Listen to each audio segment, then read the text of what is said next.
नमस्कार, ANB news देख रहे हैं आप। मैं हूं आपके साथ पल्लवी राजपूत और हमारे खास कार्यक्रम राजधानी लाइव में आप सभी का स्वागत है। और चलिए खबरों की शुरुआत करेंगे राजधानी दिल्ली की खबर के साथ। दिल्ली में अब केंद्र और केजरीवाल इलेक्ट्रिक बसों को लेकर आमने सामने हैं। बीजेपी ने इलेक्ट्रिक बसों पर केंद्र सरकार का धन्यवाद से जुड़ा स्टिकर लगाने की मांग की है। साथ ही चेतावनी दी है कि यदि 2 दिन में ऐसा नहीं किया गया तो लोग स्वयं ही ऐसे स्टिकर इन बसों पर लगाएंगे।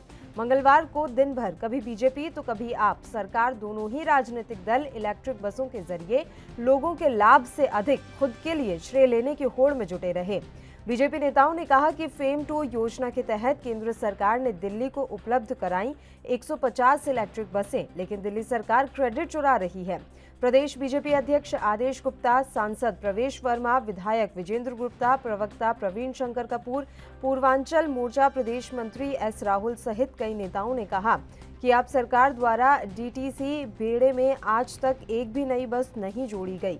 बीजेपी नेताओं ने कहा कि अरविंद केजरीवाल ने बस इतना किया कि 8 करोड़ लगाकर कार्यक्रम और विज्ञापन किया और बताया कि ये काम उसने किया है। वर्मा ने कहा कि केजरीवाल और उनकी सरकार कुछ नहीं कर सकती तो केंद्र की योजनाओं पर अपने स्टिकर चिपकाकर ही खुश हो लेती है। आदेश ने कहा कि फेम 2 योजना के अंतर्गत केंद्र सरकार दिल्ली को यह इलेक्ट्रिक बसें दे रही है।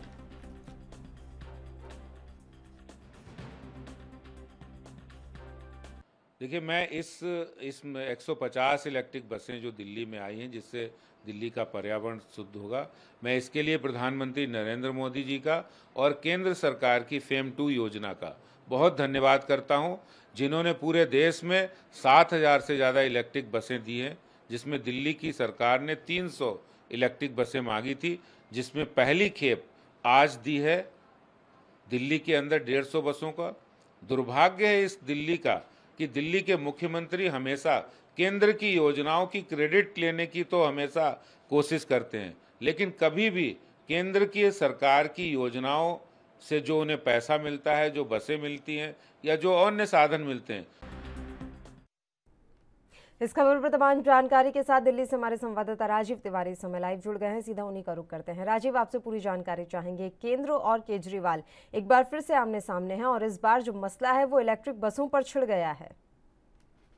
देखिए, बिल्कुल सही कहा आपने। यहाँ पर बात करें जिस तरीके से लगातार दिल्ली के अंदर पॉल्यूशन को कम करने की बात की जा रही थी, लगातार पिछले काफी दिनों के अंदर यही देखने को मिला था। लगातार पॉल्यूशन की स्थिति को लेकर दिल्ली सरकार संजीदा होती नजर आ रही थी और जिस तरीके से अब 150 बस इलेक्ट्रिक बसों को डीटीसी के खेमे के अंदर शामिल किया गया है और उसकी शुरुआत जो है दिल्ली सरकार ने कल से की है और उसके अंदर कहीं ना कहीं आम जनता को 3 दिन के लिए फ्री सफर करने की इजाजत दी गई है। यानी सीधे सीधे कहें तो जनता को कहीं ना कहीं लुभाने की कोशिश की जा रही है। मगर इसी को लेकर कल सारे दिन यही चीज देखने को मिली कि भाजपा और आम आदमी पार्टी दोनों ही कहीं ना कहीं इस क्रेडिट को अपनी तरफ हासिल करना चाहती थी। और भाजपा की तरफ से बात करें तो भाजपा के दिल्ली प्रदेश अध्यक्ष जो आदेश गुप्ता है, उन्होंने प्रेस वार्ता के माध्यम से यह स्पष्ट करने की कोशिश की कि जो 150 बसें जो दिल्ली सरकार को मिली है, यानी कि ई बसें जो मिली हैं, वो केंद्र सरकार के द्वारा दी गई है और केंद्र सरकार ने ही दिल्ली सरकार को डीटीसी बसें यानी ई बसें दी गई हैं। तो सीधे सीधे कहें तो कहीं ना कहीं केंद्र सरकार के क्रेडिट बनता है इसके अंदर। मगर यहाँ पर दिल्ली सरकार की करें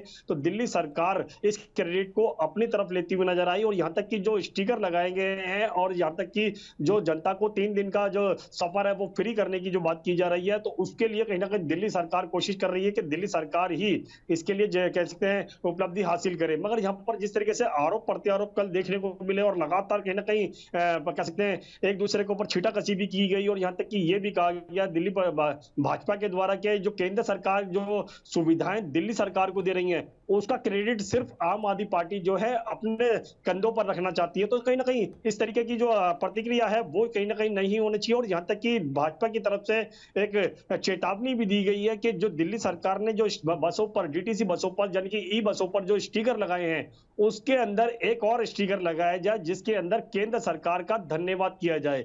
अगर इस तरीके के स्टिकर नहीं लगाए जाते 2 दिन के अंदर तो फिर तीसरे दिन जो है भाजपा के नेता जो है वो इन बसों पर अपने स्टिकर बनवाकर केंद्र सरकार का धन्यवाद करेंगे और कहीं ना कहीं इस क्रेडिट को जो डीटीसी बसों की जो क्रेडिट है यानी कि ई बसों का वो केंद्र सरकार को देने की कोशिश करेगी। मगर इस तरीके की जो प्रतिक्रिया है या फिर कहें दोनों तरफों से आरोप प्रत्यारोप देखने को मिले उससे तो साफ जाहिर होता है कि जनता के बारे में कम सोचा जा रहा है, सिर्फ अपनी राजनीति रोटी सेकी जा रही है। जी राजीव, एक बात तो साफ है कि केंद्र और केजरीवाल में हमेशा इसी बात को लेकर ठनी रहती है कि किसकी योजना है और उसका श्रेय कौन ले। अब सवाल यहाँ पर यह है कि क्या वाकई में केंद्र की तरफ से ये जो इलेक्ट्रिक बसें हैं अपनी मर्जी से दी गई थी, या फिर केजरीवाल ने इसके लिए पहले से ही केंद्र को कह रखा था? क्या कुछ पूरी जानकारी है कि अगर केजरीवाल इस पूरी योजना का श्रेय लेना चाहते हैं, सुविधा का श्रेय लेना चाहते हैं, तो पीछे तर्क क्या है? उन्होंने क्या मेहनत की इलेक्ट्रिक बसों को पाने के लिए?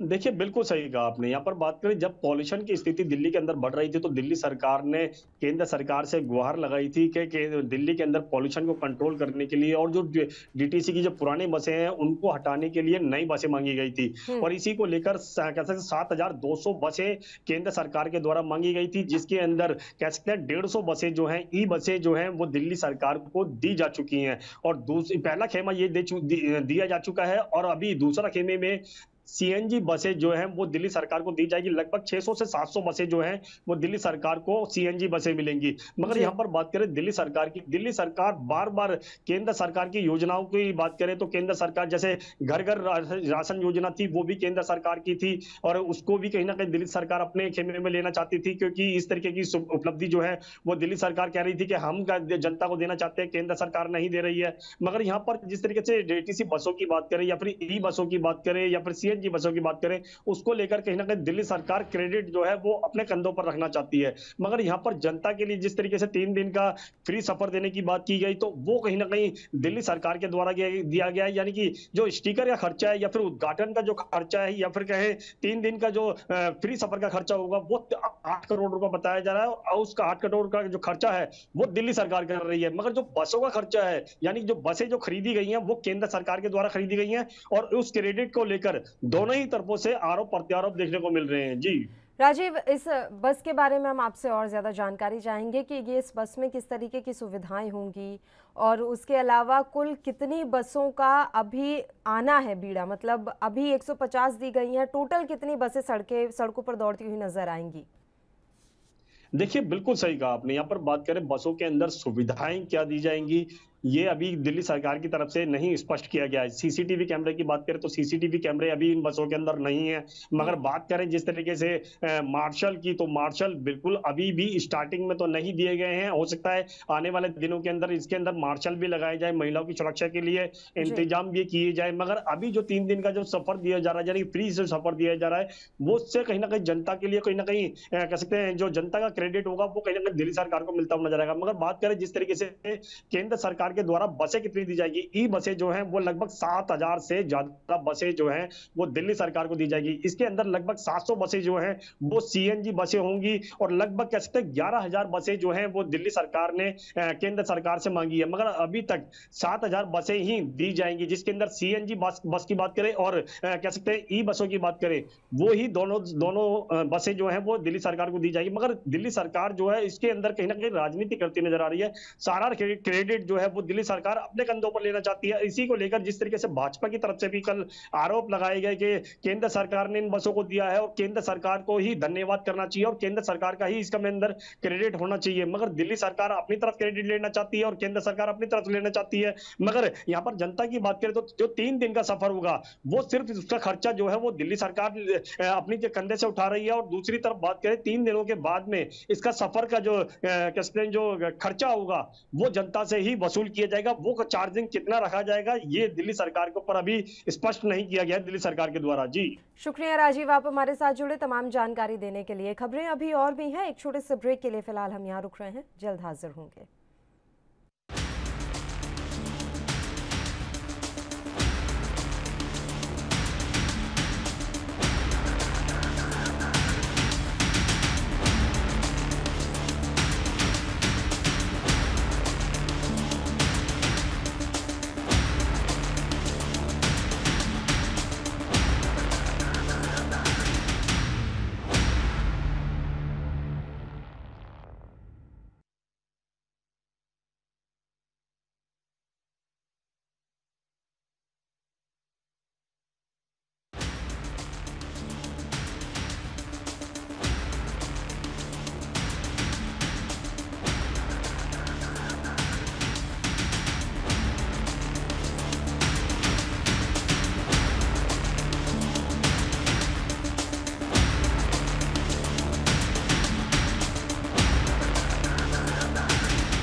ब्रेक के बाद एक बार फिर से आप सभी का स्वागत है। बढ़ते हैं राजधानी लखनऊ की खबर की ओर। उत्तर प्रदेश सरकार के मंत्री 10 जून से दोबारा मंडलों का दौरा करेंगे। दूसरे चरण के निरीक्षण में मुख्यमंत्री योगी आदित्यनाथ ने पहले से तय मंत्रियों के मंडलों में बदलाव किया है। मंत्रियों की ओर से मिली जानकारी के अनुसार जल शक्ति मंत्री और बीजेपी के प्रदेश अध्यक्ष इस बार मुख्यमंत्री के गृह जनपद गोरखपुर में अपने मंत्री समूह के साथ जनता के दरवाजे पर पहुंचेंगे। इसके अलावा सरकार में दोनों उप मुख्यमंत्री अलग अलग मंडलों में रहेंगे। केशव प्रसाद मौर्य को अयोध्या जबकि ब्रिजेश पाठक को इस बार प्रयागराज की जिम्मेदारी दी गई है। पहले केशव के पास आगरा का प्रभार था। लखनऊ में कृषि मंत्री सूर्य प्रताप शाही धरातल की हकीकत से रूबरू होंगे। पहले यह जिम्मेदारी सुरेश खन्ना के पास थी। बेबी रानी मौर्य को बस्ती मंडल का जिम्मा मिला है। वहीं सरकार के लोक निर्माण मंत्री जितिन प्रसाद को कानपुर के बदले मुरादाबाद मंडल की जिम्मेदारी दी गई है। सुरेश खन्ना को मेरठ, धर्मपाल सिंह कानपुर, संजय निषाद चित्रकूट, नंद गोपाल नंदी झांसी, आशीष पटेल सहारनपुर, राकेश सच्चान विंध्य, योगेंद्र उपाध्याय आजमगढ़ की जिम्मेदारी इन्हें सौंपी गई है। मंडल बदलने के पीछे सरकार के एक मंत्री ने तर्क देते हुए कहा कि इस बदलाव से एक ही मंडल में 1.5 से 2 माह के अंदर अलग अलग मंत्री समूहों के निरीक्षण से फीडबैक भी चेक हो सकेंगे और पहले की रिपोर्ट के आधार पर हुए बदलावों की निष्पक्ष जांच हो सकेगी।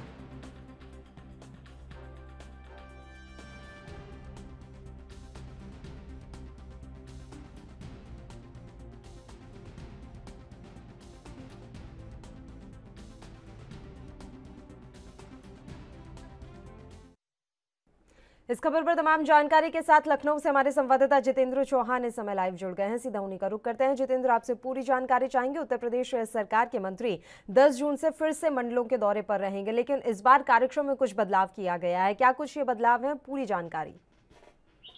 देखिए पल्लवी, इससे पहले उत्तर प्रदेश के मुख्यमंत्री योगी आदित्यनाथ ने सभी मंत्रियों को भेजा था और 18 मंडलों के लिए 18 मंत्रियों की टीम बनाई गई थी।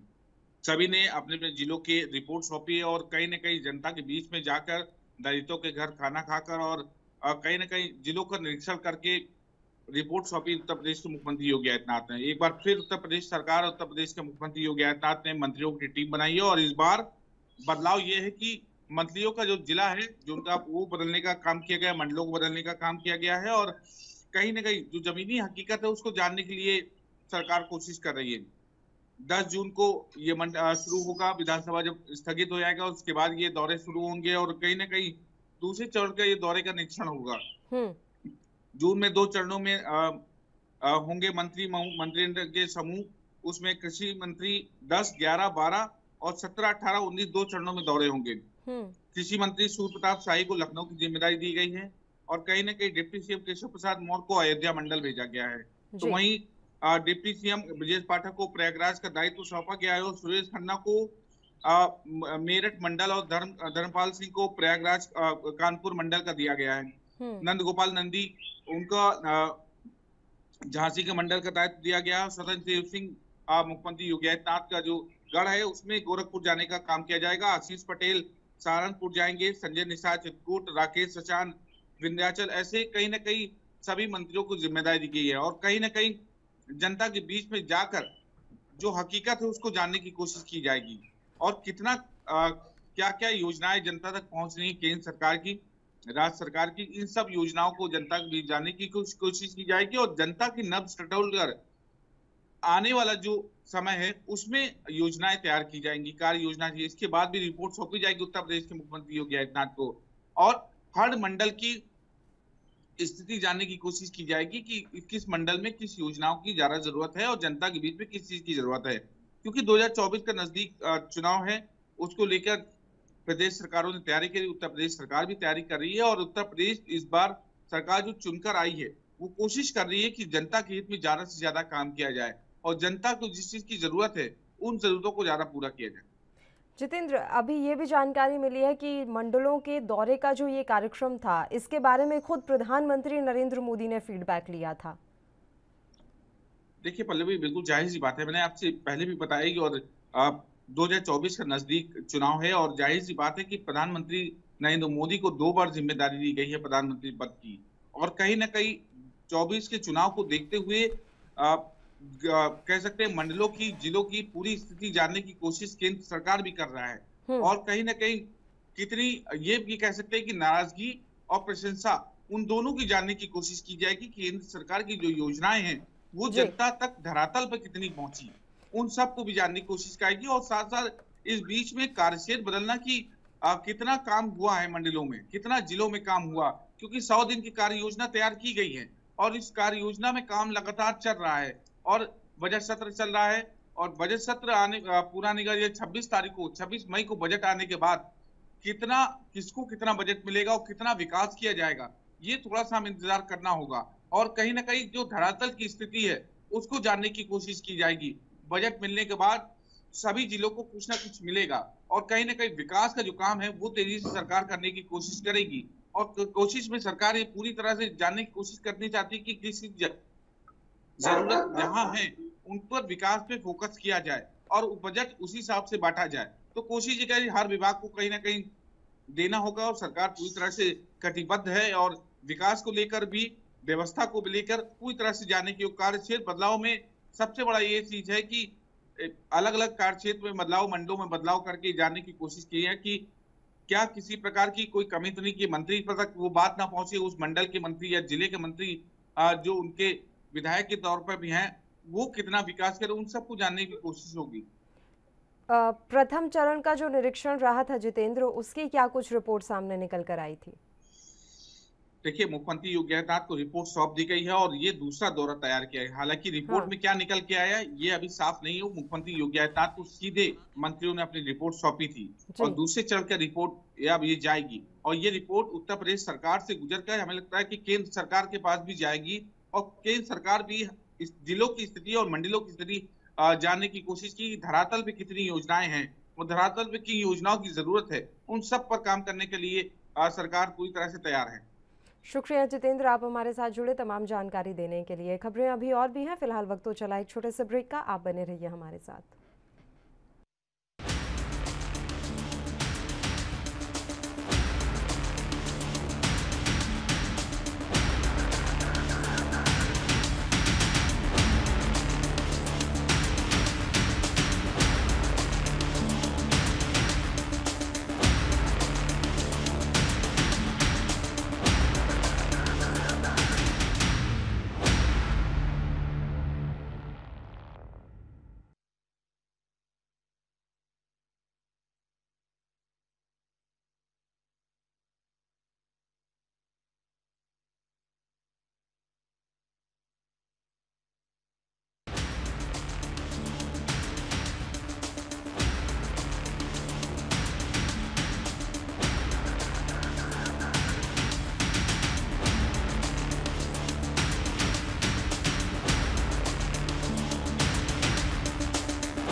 ब्रेक के बाद एक बार फिर से आप सभी का स्वागत है। बढ़ते हैं राजधानी चंडीगढ़ की खबर की ओर।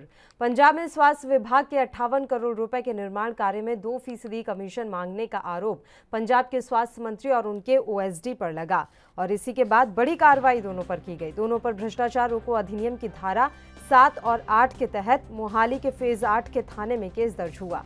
उन्हें पुलिस ने गिरफ्तार कर लिया है और 3 दिन का रिमांड मिला है। यह कार्रवाई पंजाब हेल्थ सिस्टम कॉरपोरेशन के निगरान इंजीनियर राजिंदर सिंह की शिकायत पर हुई है। उन्होंने इस संबंध में रिकॉर्डिंग से लेकर पुख्ता सबूत पुलिस और सीएम तक पहुंचाए थे। इसके बाद यह कार्रवाई की गई।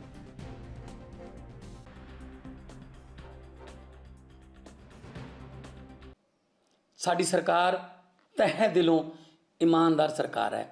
ਅਸੀਂ 1 ਰੁਪਏ ਦੀ ਵੀ हेराफेरी बर्दाश्त नहीं करांगे। ਜਦੋਂ ਚੋਣ ਪ੍ਰਚਾਰ ਦੌਰਾਨ मैं ਪਿੰਡਾਂ ਸ਼ਹਿਰਾਂ ਕਸਬਿਆਂ ਜਾਂਦਾ ਸੀ ਤਾਂ मैं ਲੋਕਾਂ ਦੀਆਂ ਅੱਖਾਂ 'ਚੋਂ ਇੱਕ ਉਮੀਦ ਦੇਖਦਾ ਸੀ।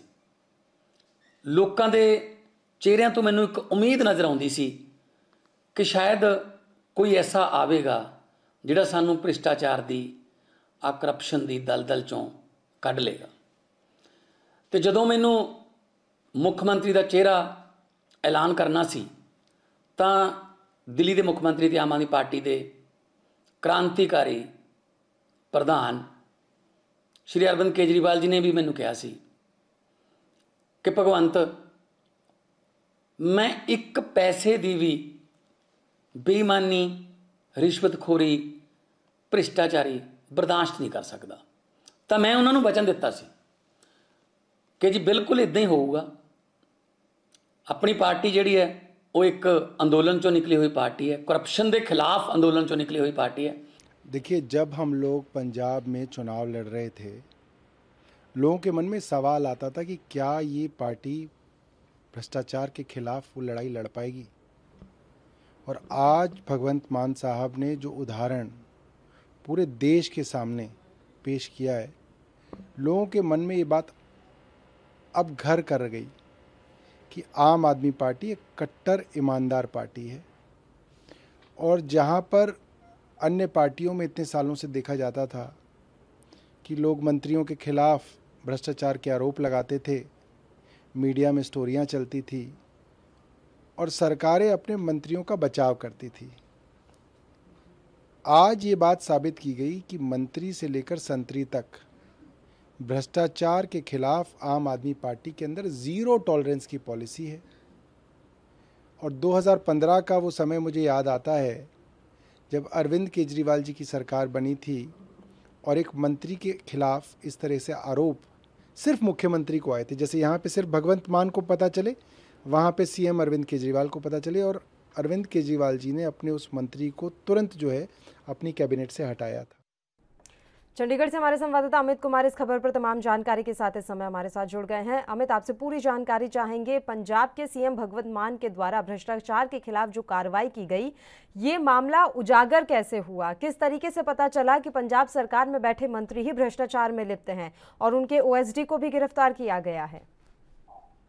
हाँ जी पल्लवी, बिल्कुल। अगर हम बात करें तो ये एक सिलसिलेवार क्रम था। इसी तौर पे क्या है कि पहले खबर सामने आई है कि जो पूर्व स्वास्थ्य मंत्री विजय सिंगला के ओएसडी हैं, उनकी तरफ से जो उनके डिपार्टमेंट के जेई है उनसे पैसे मांगे गए। तो उनसे वो लगातार बोला गया था कि आप रिटायरमेंट पे हैं, इन सब चीजें कि आप अपने रिटायरमेंट सक्सेसफुली चाहते हैं तो आप घूस दें। एक सर्टेन अमाउंट मांगा गया था।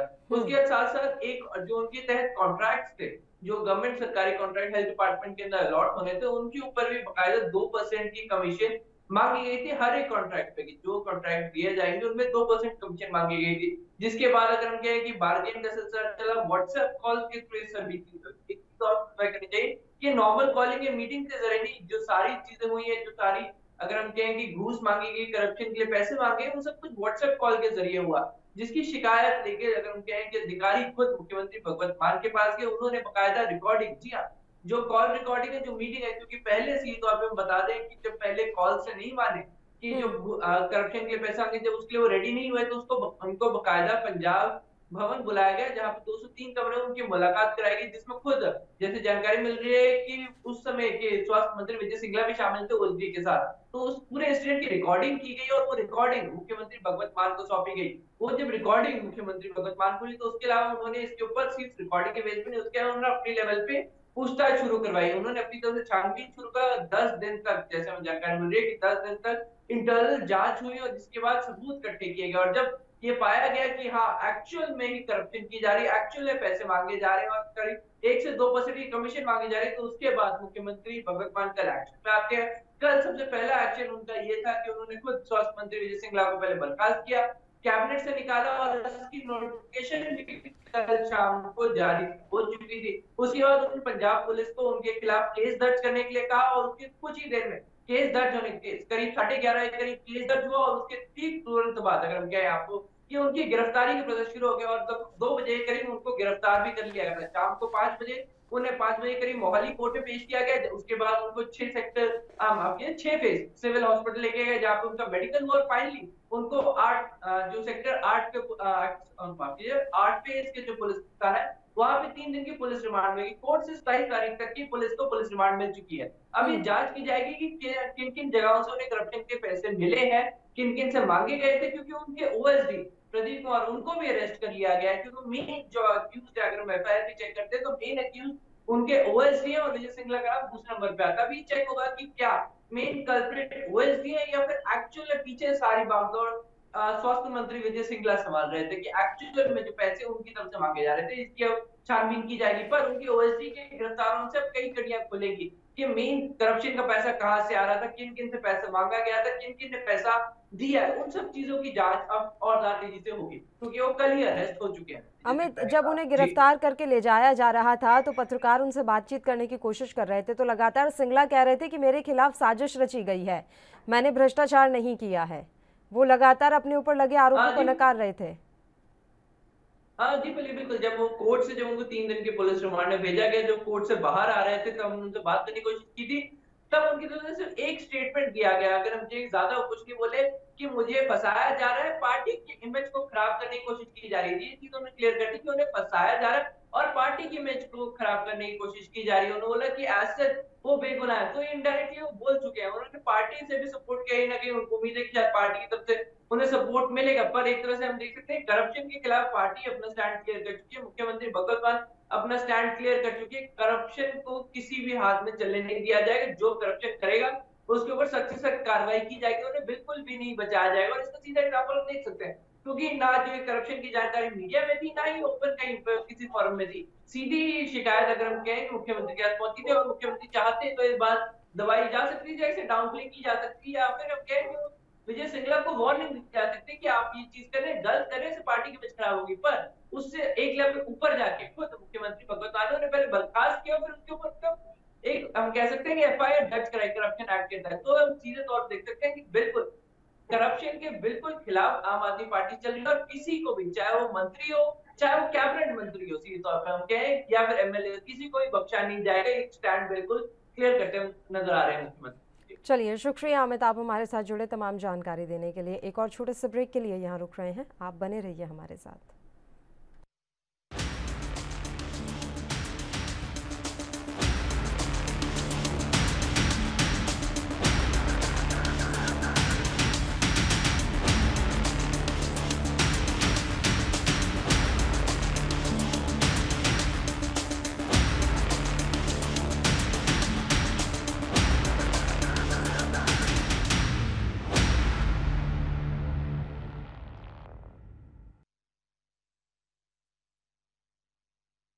ब्रेक के बाद एक बार फिर से आप सभी का स्वागत है और अब हम शुरुआत करेंगे हिमाचल प्रदेश की खबर के साथ। हिमाचल प्रदेश में बुधवार यानी कि आज से 108 एम्बुलेंस के पहिए थम गए हैं। मांगे पूरी न होने के कारण 108 एम्बुलेंस कर्मचारियों ने हड़ताल का ऐलान किया था और कहा था कि 25 मई तक यदि मांगे पूरी नहीं हुई तो कर्मचारी हड़ताल पर चले जाएंगे। यूनियन के प्रधान पूर्णचंद ने कहा कि पुरानी जीवीके कंपनी द्वारा कर्मचारियों के वेतन और भत्ते अभी तक नहीं दिए गए हैं। 2015 से कर्मचारियों को मिलने वाले एरियर की अदायगी भी अभी तक शेष है। उन्होंने कहा कि हिमाचल प्रदेश में करीब 343 एम्बुलेंस कर्मचारी चला रहे हैं और करीब 1200 कर्मचारी अपनी सेवाएं प्रदान कर रहे हैं। बीते दिवस प्रत्येक जिला में उपायुक्त को ज्ञापन के माध्यम से हड़ताल के बारे में अवगत करवाया जा चुका है, लेकिन अभी तक किसी से कोई जवाब नहीं आया और न ही कर्मचारियों की समस्या को हल करने के लिए किसी ने बात की है।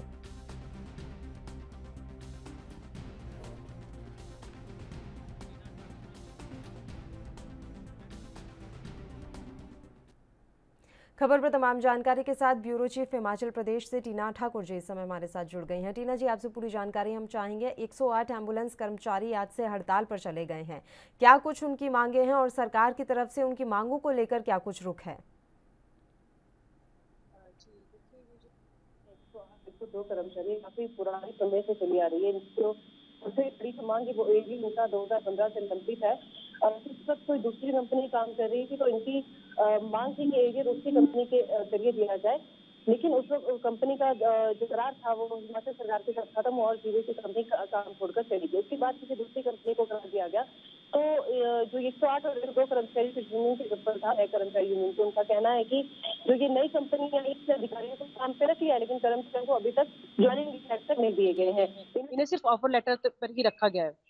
तो अभी जो अध्यक्ष इनका कहना है कि आज शाम को 25 मई की आज है, आज शाम 8 बजे तक का टाइम जो है सरकार को दिया गया है।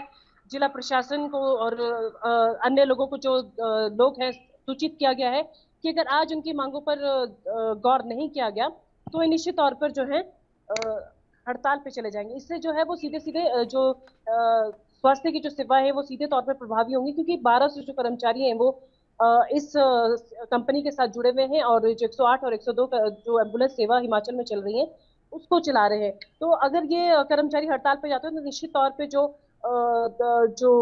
आपातकालीन जो सेवाएं हैं उस पर बहुत प्रभाव पड़ेगा। तो अभी पूरन जी का जो कहना है कि उनका ये कहना है कि अगर आज सरकार आज शाम को 8 बजे तक का उन्होंने टाइम दिया, 8 बजे तक अगर उनकी मांगों पर गौर नहीं किया गया तो वे लोग हड़ताल पर चले जाएंगे। सरकार का क्या कुछ कहना है इस पर टीना जी? क्या सरकार को ये लगता है कि एम्बुलेंस कर्मचारी जो मांग कर रहे हैं वो जायज़ नहीं है? क्योंकि उनकी मांगे काफ़ी लंबे समय से चली आ रही थी। आज तक का तो उन्होंने अल्टीमेटम दे रखा था कि आप 25 मई तक मानते हैं तो ठीक, नहीं मानेंगे तो फिर हम हड़ताल पर चले जाएंगे। अल्टीमेटम को भी अगर सरकार की तरफ से गंभीरता से नहीं लिया गया है तो इसके पीछे की वजह क्या है? जी देखिए, पहले भी जो ये कर्मचारी हड़ताल पे जा चुके, जीबीपी के टाइम पर भी इसी तरह की हड़ताल हुई थी। उसके बाद प्रशासन होश में आया था क्योंकि जब सारी की सारी जो आपातकालीन सेवाएं वो ठप हो गई तो उस प्रशासन ने आम इनकी जो मांगे थी वो कुछ एक मांगी थी, लेकिन पूरी मांगे इनकी नहीं। सबसे बड़ी जो मांग उनकी ये कहना कि हमें जो 2015 से एरियर है उसकी जो बकाया है उसकी अदायगी किए गया। जो स्वास्थ्य सचिव है उनसे कई बार मिल चुके हैं, ज्ञापन दे चुके हैं, लेकिन स्वास्थ्य सचिव से इनको सिर्फ आश्वासन मिला है। तो अगर आज भी स्वास्थ्य सचिव या जिला जो उपायुक्त है वो इस समस्या पे, इनकी जो समस्या है इनको कोई ठोस आश्वासन नहीं देते हैं या कोई इनकी जो लंबित जो कोई मांग है उनमें कोई पूरा नहीं करते हैं तो निश्चित तौर पर ये लोग जो हड़ताल पर जाएंगे उसके बाद जो प्रशासन है वो हाँ वो उसको जरूर झटका लगेगा, क्योंकि ये जो स्वास्थ्य सेवाएं हैं इन्हीं के दम पर चल रही है। 108 और 102 बड़ी ही महत्वपूर्ण सेवाएं हमारी ये हिमाचल की हैं। तो निश्चित तौर पे जो है सरकार को इससे झटका लगेगा और सरकार को जो है आज ही इनको वार्ता के लिए बुलाना चाहिए। लेकिन अभी तक जो हमारी बात हुई है, अभी तक इन्होंने जो पिछले कल भी ये स्वास्थ्य सचिव से मिले हैं, अपने जो ज्ञापन दिया है, लेकिन अभी तक इनको किसी ने भी वार्ता के लिए तक नहीं बुलाया है, कोई आश्वासन इन्हें सरकार की तरफ से नहीं मिला है। तो ऐसे में माना जा रहा है कि निश्चित ही आज 8 बजे रात को जो 8 बजे है ये अपनी एम्बुलेंस छोड़ देंगे और हड़ताल पर चले जाएंगे। अगर एक बार फिर से एम्बुलेंस कर्मियों की हड़ताल शुरू होती है तो किस तरह की दिक्कतें आएंगी? स्वास्थ्य व्यवस्थाएं क्योंकि चरमरा जाएंगी, तो क्या उसके लिए सरकार ने कोई इंतजाम किया हुआ है पहले से? जी देखिए, ये जो कंपनी है इसके थ्रू जो है जो 108 और 102 एम्बुलेंस सेवाएं हैं वो चल रही है। 102 जो सेवा है वो जो मातृत्व जो केएनएच में जो है वो वहाँ की जो नई प्रसूता होती है उनको घर तक छोड़ने जाती है। और 108 है जो आपातकालीन वाहन है, इसमें जो एक हेल्थ की जो सर्विस है वो आपातकालीन सारी सेवाएं मौजूद रहती है और वो घर से है या कहीं से भी मरीज को लेकर आती हैं। तो निश्चित तौर पर अगर ये सेवाएं दोनों रुक जाती है तो निश्चित तौर पर, क्योंकि जो सरकार के पास एम्बुलेंस अपनी कोई एम्बुलेंस नहीं है, क्योंकि जो चल भी रही है वो एम्बुलेंस वो प्राइवेट चल रही है। तो ऐसे में सरकार के पास कोई पुख्ता इंतजाम फिलहाल नहीं है, क्योंकि यही कंपनी है जो सरकार के साथ मिलकर चल रही है। अगर सरकार ये कंपनी के जो कर्मचारी अगर हड़ताल पे जाते हैं तो सरकार तो जो है वो कंपनी को ही दबाव बनाएगी कि वो कर्मचारियों का कुछ करे, क्योंकि सीधे तौर पर जो है 1200 कर्मचारी एक दिन में नए रखना या एकदम से कुछ इस पर फैसला लेना कंपनी के लिए भी सीधा नहीं सरल नहीं रहेगा, क्योंकि अभी जो है 1200 कर्मचारी इसके कंपनी के साथ सीधे जुड़े हुए हैं और 150 जो कर्मचारी उनका कहना है कि हम बाहर है, हमें भी अंदर लिया जाए, क्योंकि जो पहले की जो कंपनी थी हम उसमें काम कर रहे थे, लेकिन अभी फिलहाल उन्हें बाहर रखा गया है। तो निश्चित तौर पर ये जो सरकार है वो कंपनी को अभी दबाव बनाएगी कि वो इनकी जो मांगे हैं, लंबित मांगे, उनको पूरा करे। एरियर का जो भुगतान है वो कंपनी को करना है, तो वो कंपनी एरियर का भुगतान करे। जो इनकी जो वेतन की संगति है, जो वेतन की मांग रहे हैं 18,000 रुपये प्रति माह की ये मांग कर रहे हैं, तो वो भी सरकार इन्हीं पे दबाव बनाए तो सीधे तौर पे सरकार अपना पल्ला झाड़ेगी और कंपनी पर ही ये सारा दबाव बनाया जाएगा। शुक्रिया टीना जी, आप हमारे साथ जुड़ी तमाम जानकारी देने के लिए। और बुलेटिन में फिलहाल वक्त हो चला एक छोटे से ब्रेक का, आप बने रहिए हमारे साथ।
ब्रेक के बाद एक बार फिर से आप सभी का स्वागत है और अब हम बढ़ेंगे उत्तराखंड की खबर की ओर।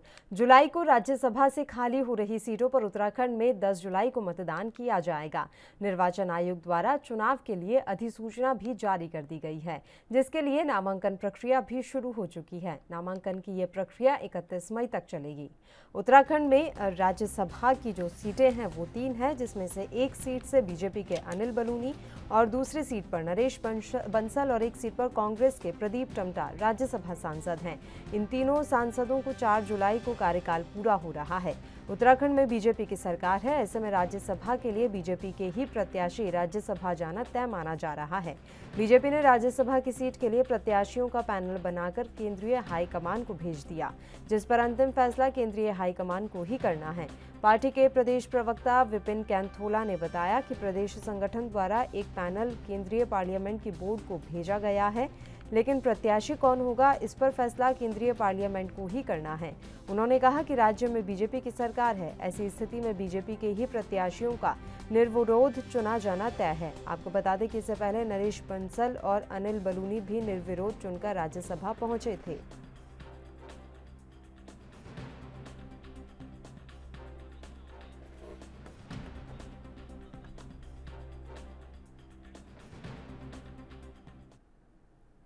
खबर पर तमाम जानकारी के साथ उत्तराखंड से हमारे संवाददाता अनिल चौधरी इस समय जुड़ गए हैं फोन लाइन पर। सीधा उन्हीं का रुख करते हैं। अनिल, आपसे पूरी जानकारी हम चाहेंगे। माफी चाहूंगे अमित, हम आपसे पूरी जानकारी चाहेंगे।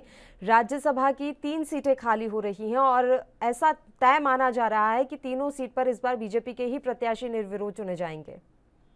हाँ बिल्कुल, आपको बता दूं कि उत्तराखंड की बात करें तो यहाँ राज्यसभा की कुल 3 सीटें हैं, जिसमें 2 सीटों में पहले ही भाजपा के यहाँ पर राज्यसभा सदस्य हैं और अब तीसरे यहाँ पर जो प्रदीप टमटा कांग्रेस के हैं उनका कार्यकाल खत्म होने जा रहा है। और यहाँ पर जो बात की जाए संख्या बल, क्योंकि भाजपा के पास ज्यादा है, 47,000 जीत के आए, तो संभवतः यही अंदेशा जताया जा रहा है कि भाजपा से ही यहाँ पर राज्यसभा यहाँ पर सदस्य बनने हैं, सांसद बनने हैं। उसको लेकर के भाजपा की तो तैयारी पूरी की जा चुकी है। बीते रोज यानी कल यहाँ पर राज्यसभा चुनाव की अधिसूचना जारी हो चुकी है। 31 मई तक उम्मीदवारों के नामांकन के यहाँ पर दाखिल हो सकेंगे पत्र। उसके बाद 1 जून को नामांकनों की जांच की जाएगी और 3 जून को उम्मीदवार अपना नामांकन वापस ले सकेंगे। और आगे क्योंकि 10 जून को यहाँ पर मतदान होने है, तो उसको लेकर के यहाँ पैनल तैयार हो चुका है भाजपा की तरफ से। और संभावित नाम की मैं आपको अगर बात बताऊं तो यहाँ पर करीब 10 नाम की सूची जो है यहाँ से भेजी जा चुकी है, जिसमें यहाँ पर पूर्व मुख्यमंत्री त्रिवेंद्र सिंह रावत का नाम शामिल है, प्रदेश महामंत्री कुलदीप कुमार का नाम शामिल है, वही पूर्व उपाध्यक्ष भाजपा के ज्योति प्रसाद गहलोत उनका नाम शामिल है, और बीजेपी से ओबीसी मोर्चा के पूर्व प्रदेश अध्यक्ष जामिर सैनी के साथ साथ भाजपा अनुसार समिति के पूर्व प्रदेश अध्यक्ष केदार जोशी और तमाम नाम इसमें शामिल है। इसमें जो अंदेशा बताया जा रहा था कि विजय बहुगुणा भी हो सकते हैं, उनका नाम शामिल नहीं है, क्योंकि जानकारों के अनुसार यहाँ पर जो उनके पुत्र है उनको कैबिनेट मंत्री बनाया जा चुका है, तो उसको लेकर के वो इस रेस से बाहर है। लेकिन भाजपा की तरफ तैयारी पूरी की जा चुकी है और एक संभवतः नाम इसमें अगर बाहर से कोई आ सकता है तो पीयूष गोयल का नाम भी कहीं ना कहीं आ सकता है, उनको यहाँ से राज्यसभा सांसद बनाया जा सकता है। जी, कांग्रेस की तरफ से अभी कोई जानकारी मिल पाई है अमित की, क्या उनकी तरफ से प्रत्याशी खड़े किए जाएंगे? जी देखिए, क्योंकि कांग्रेस के पास संख्या बल बिल्कुल कम है, यहाँ पर 19 विधायक उनके जीत के आए हैं और 47 विधायक यहाँ भाजपा के हैं, 2 यहाँ से पहले ही भाजपा के हैं, जिसमें अनिल बलूनी है उनके साथ। और यहाँ तो पूरी तरीके से कहा जाएगा कि यहाँ पर जो अभी जो कवायद की जा रही है भाजपा की तरफ से की जा रही है, क्योंकि अभी चंपावत चुनाव है, उस चुनाव में कहीं ना कहीं कांग्रेस वहाँ भी अपना पूरा ध्यान केंद्रित करी हुई है। वहाँ चुनाव होने के बाद जरूर कांग्रेस इस पर कवायद करेगी, लेकिन फिलहाल कांग्रेस की तरफ से भी कोई नाम यहाँ पर सामने नहीं आए हैं। और भाजपा हालांकि यहाँ तैयारी करती हुई नजर आ रही है, क्योंकि संख्या बल ज्यादा, तो उनको विश्वास है कि यहाँ से जो सांसद होंगे राज्यसभा वो भाजपा के होंगे। उसको लेकर के लॉबिंग लगातार की जा रही है और नामों की सूचना जारी की जा रही है। त्रिवेंद्र सिंह रावत की अगर बात करें पूर्व मुख्यमंत्री की, तो उनका नाम सबसे आगे इसलिए चल रहा है क्योंकि कई समय से वो हादसे में पूर्व मुख्यमंत्री बनने के बाद से। और अगर इसके अलावा अगर कहा जाएगा कोई बाहरी नाम की चर्चा होती है तो पीयूष गोयल, क्योंकि उनका कार्यकाल खत्म हो रहा है और वो केंद्रीय मंत्री भी बनाया जा चुके हैं, तो उनका पद में रहना जरूरी है, तो उसको यहाँ से कहीं ना कहीं बना के भेजा सकता है। लेकिन कुल मिला के भाजपा की तैयारी पूरी है और नामों की सूचना आगे भेज दी गई है और उस पर कहीं ना कहीं अब जो आखिरी निर्णय वो पार्टी हाईकमान को लेना है। जी, चंपावत उपचुनाव को लेकर अभी किस तरह की तैयारियां चल रही हैं, इस बारे में भी हम आपसे जानकारी चाहेंगे। राज्यसभा के लिए तो तैयारी कर ही रही है भारतीय जनता पार्टी, और चूंकि निर्विरोध चुना जाना तय है तो ऐसे में राज्यसभा के लिए ज्यादा मशक्कत करनी नहीं पड़ेगी बीजेपी को। लेकिन चंपावत उपचुनाव के लिए किस तरह की मेहनत देखने को मिल रही है? हाँ बिल्कुल, आपको बता दूं, चंपावत उपचुनाव की बात की जाए तो यहाँ पर 31 मई को यहाँ पर चुनाव होने हैं। आज यहाँ पर 25 तारीख हो चुकी है, कुछ एक हफ्ते से भी कम का समय रह गया है। भाजपा की बात की जाए पूरी तरीके से वहाँ पर, क्योंकि चंपावत में 3 क्षेत्र आते हैं, मनवसा, टनकपुर और चंपावत।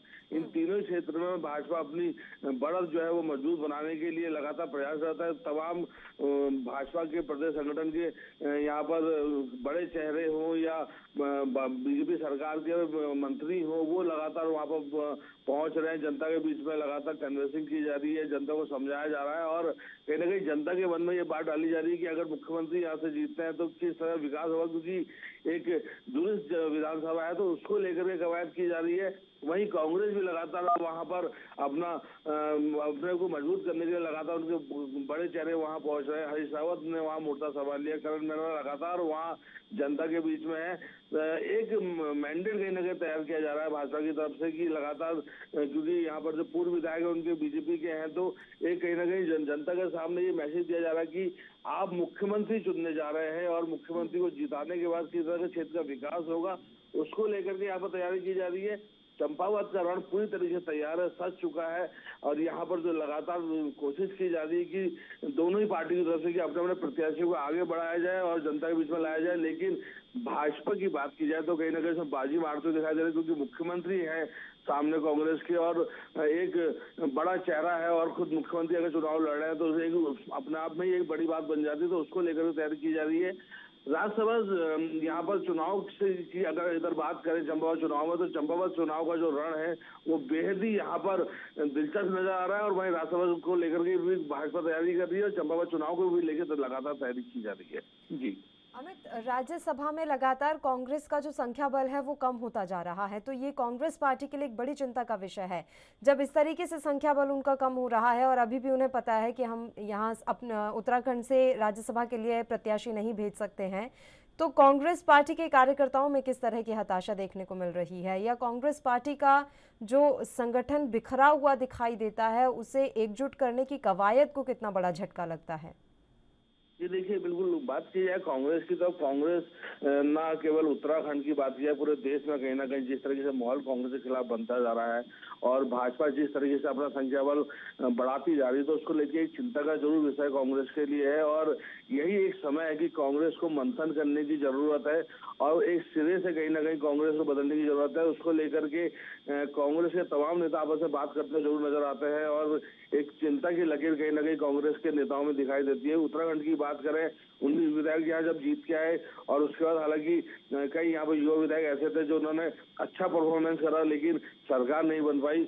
यहाँ पर यशपाल आर्य की बात की जाए, भाजपा में थे, मंत्री थे, उसके बाद अपने पुत्र के साथ यहाँ पहुंचे, नैनीताल से उनके पुत्र हार जाते हैं, अपना वो जीतते हैं लेकिन सत्ता नहीं आती है, तो सरकार नहीं आती, तो एक कहीं ना कहीं ये सारी चीजें सामने आती है और कांग्रेस को कहीं ना कहीं आत्ममंथन की जरूरत है। ये कांग्रेस के नेता जानते हैं और उसको लेके कांग्रेस तैयारी कर रही है। हालांकि जनता के बीच में विश्वास कांग्रेस कैसे कायम करे, किस तरीके से सत्ताधारी पार्टियों पे कहीं ना कहीं जनता का जो विश्वास है उसको कम किया जाए, उसको लेके कवायद की जाती है, जिसकी एक झलक चंपावत उपचुनाव में देखी जा सकती है। हरीश रावत लगातार वहाँ नजरें बनाए हुए हैं, लेकिन जो जनता का रुख है वो कांग्रेस की तरफ से हटता दिख रहा है, क्योंकि जो लगातार यहाँ पर परफॉर्मेंस की बात की जाए, भाजपा दूसरी बार यहाँ सत्ता पे आ चुकी थी और लेकिन वहीं उत्तराखंड का इतिहास ऐसा है कि यहाँ एक बार भाजपा आती है, वह कांग्रेस आती है, सत्ता परिवार होता है, लेकिन इस बार भाजपा ने सत्ता अपने पास रखी तो जनता में कहीं ना कहीं वो मैसेज भाजपा कामयाब रही पहुंचाने के लिए और वही जो मैसेज था कांग्रेस का वो जनता तक नहीं पहुंचा।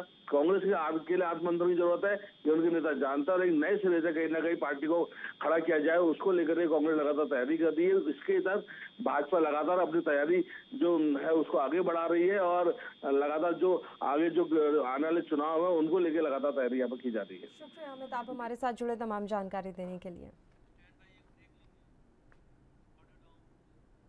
एक और छोटे से ब्रेक के लिए यहाँ रुक रहे हैं, आप देखते रहिए ANB न्यूज़।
ब्रेक के बाद एक बार फिर से आप सभी का स्वागत है। बढ़ते हैं महाराष्ट्र की खबर की ओर।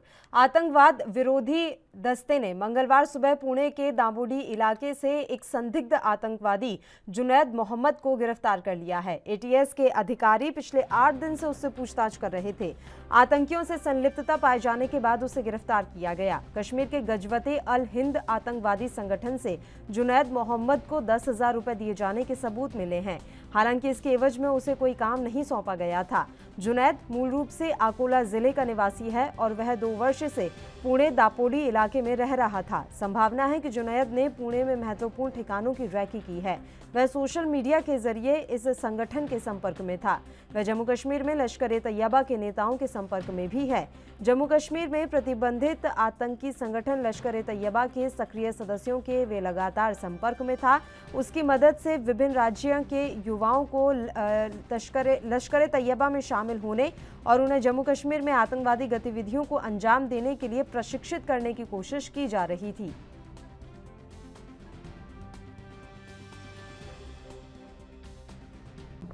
रिमांड के लिए दलील ऐसा था उनका कि वो टेरर में फंडिंग कर रहा है। टेरर के लिए वो आर्म्स जो है तो वो आर्म्स इकट्ठा कर रहा है, वो डिस्ट्रीब्यूट कर रहा है। वो कश्मीर जाके आया है 2-3 बार, उसने 10,000 रुपये का विड्रॉल किया है। तो ये सारी चीज़ों में इन्वेस्टिगेशन के लिए पुलिस वालों को या एटीएस वालों को कश्मीर जाना है। इसके लिए उसको 3 तारीख तक 3 जून तक उसको रिमांड पुलिस कस्टडी जो है एटीएस के पास वो दिया गया है। किस ऑर्गनायझेशन से इसके कनेक्शन? लष्कर-ए-तोयबा। तुम्ही काय आर्ग्युमेंट केले? त्याला ब्रेन वॉश केलंय त्याला, उसको त्याला वेगवेगळे व्हिडिओज आणि वेगवेगळे काय म्हणतात बरं मेसेजेस आणि उसको अलग अलग वीडियोस अलग अलग मैसेजेस दिखा के उसको बहलाया है और उसको फिर बहला के उसको रिक्रूटमेंट के लिए उसको अंदर लिया है। यही अपना था। वो डायरेक्टली इस ऑर्गेनाइजेशन से कनेक्टेड नहीं है, ये डिफेंस ने बोला। इस खबर पर तमाम जानकारी के साथ मुंबई से हमारे संवाददाता सत्यप्रकाश सोनी इस समय जुड़ गए हैं। सत्यप्रकाश, पूरी जानकारी आपसे चाहेंगे। एटीएस ने एक संदिग्ध आतंकवादी को गिरफ्तार किया है। बिल्कुल पल्लवी जी, मुंबई की एटीएस ने पुणे के दाबोली इलाके से एक जुनैद अहमद नाम के शख्स को गिरफ्तार किया है। हालांकि पिछले 8 दिनों से जुनैद से एटीएस की टीम पूछताछ कर रही थी। इस दौरान एटीएस को यह जानकारी मिली कि जुनैद का संपर्क जम्मू कश्मीर में रह रहे एक आतंकवादी संगठन से है। इसके जरिए जुनैद को 10,000 रुपए की एक राशि पहुंचाई गई है। हालांकि इस राशि को लेकर खुद जुनैद ने कबूल भी किया है कि उसे आतंकवादी संगठन से 10,000 रुपए दिए गए हैं। इसी लिहाज से उसके ऊपर धारा 153, 151 के तहत उसकी गिरफ्तारी की गई है और 3 जून तक एटीएस कस्टडी में रखने का आदेश दिया गया है। और क्या कुछ जानकारी मिली है सत्यप्रकाश? कौन से आतंकवादी संगठन से वो जुड़ा हुआ था और जो 10,000 रुपए उसे दिए गए वो किस काम के लिए उसे दिए गए? बिल्कुल, देखिए, जैसल आतंकवादी संगठन से यह जुड़ा हुआ था। जम्मू कश्मीर के यह संगठन है जो सोशल मीडिया के जरिए लगातार जुनैद के संपर्क में था।